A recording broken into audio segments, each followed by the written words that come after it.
Hi hello అండి, ఎట్లుండ్రు? బాగున్నారా? మేమైతే చాలా బాగున్నామండి. ఈరోజు అయితే కర్రీ వచ్చేసి ఎగ్ కర్రీ వేస్తున్నా అండి. ఆనియన్స్తోని కర్రీ వేస్తున్నా. ఇట్లా కొత్తగా ట్రై చేస్తా. ఆయిల్ వేసుకున్నా, ఆనియన్స్ వేసుకుంటున్నా అండి.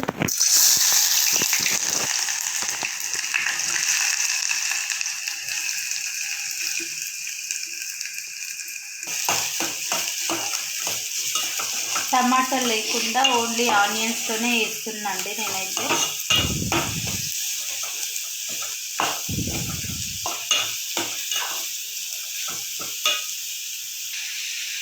పసుపు వేసుకుందామండి కొంచెం. నేనైతే ఇప్పుడే వేసుకుంటా పసుపు. ఆనియన్స్తో కొంచెం తొందరగా మంచిగా ఫ్రై అవుతాయి. సాల్ట్ కూడా వేసుకుంటున్నా అండి.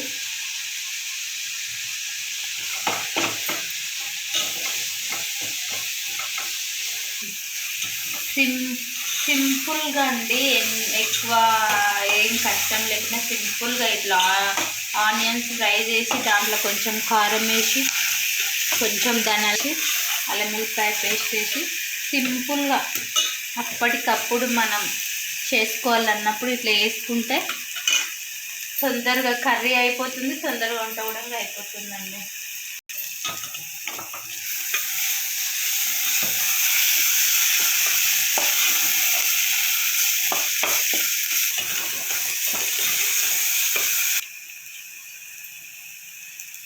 మిల్లిపాయ పేస్ట్ వేసుకున్నాండి. వేసుకుందాం.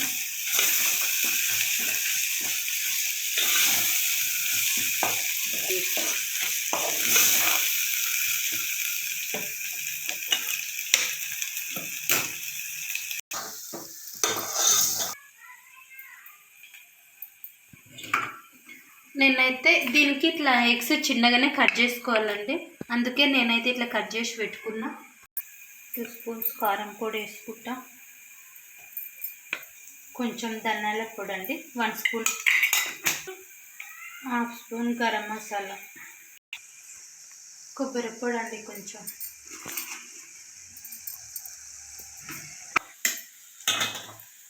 కలుపుకున్నా. కొన్నైతే వాటర్ వేసుకుందాం, ఎందుకంటే ఉల్లిగడ్డ మంచిగా ఉడుకుతుంది. కొన్ని వాటర్ వేసుకున్నా. ఇట్లా సింపుల్గా ఇట్లా ఫాస్ట్గా అయిపోతుందండి. ఇట్లా అయితే అప్పటికప్పుడు ఓపిక లేనప్పుడు కూడా ఇట్లా సింపుల్గా వేసుకోవచ్చు. కొత్తిమీర కూడా వేసుకుంటా. కొద్దిసేపు ఉడకనిద్దాం, చూద్దాం.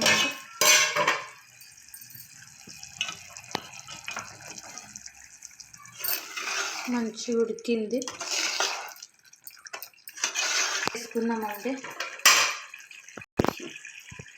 ఎల్లో ఫస్ట్ వేసుకుంటాండి, ఎందుకంటే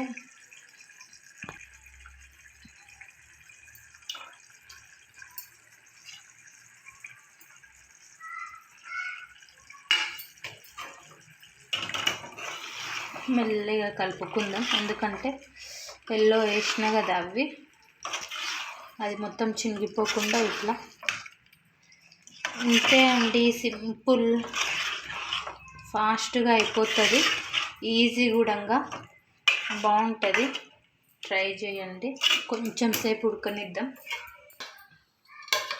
చూడండి ఫ్రెండ్స్, రెడీ అయిపోయింది కర్రీ అయితే.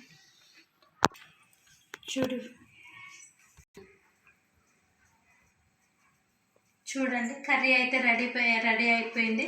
సింపుల్. నచ్చితే లైక్ చేయండి, షేర్ చేయండి, కామెంట్ కూడా చేయండి ఫ్రెండ్స్. సబ్స్క్రైబ్ కూడా చేసుకోండి. చూడండి కర్రీ అయితే సూపర్ వచ్చింది. ట్రై చేయండి ఫ్రెండ్స్. సరే, బాయ్.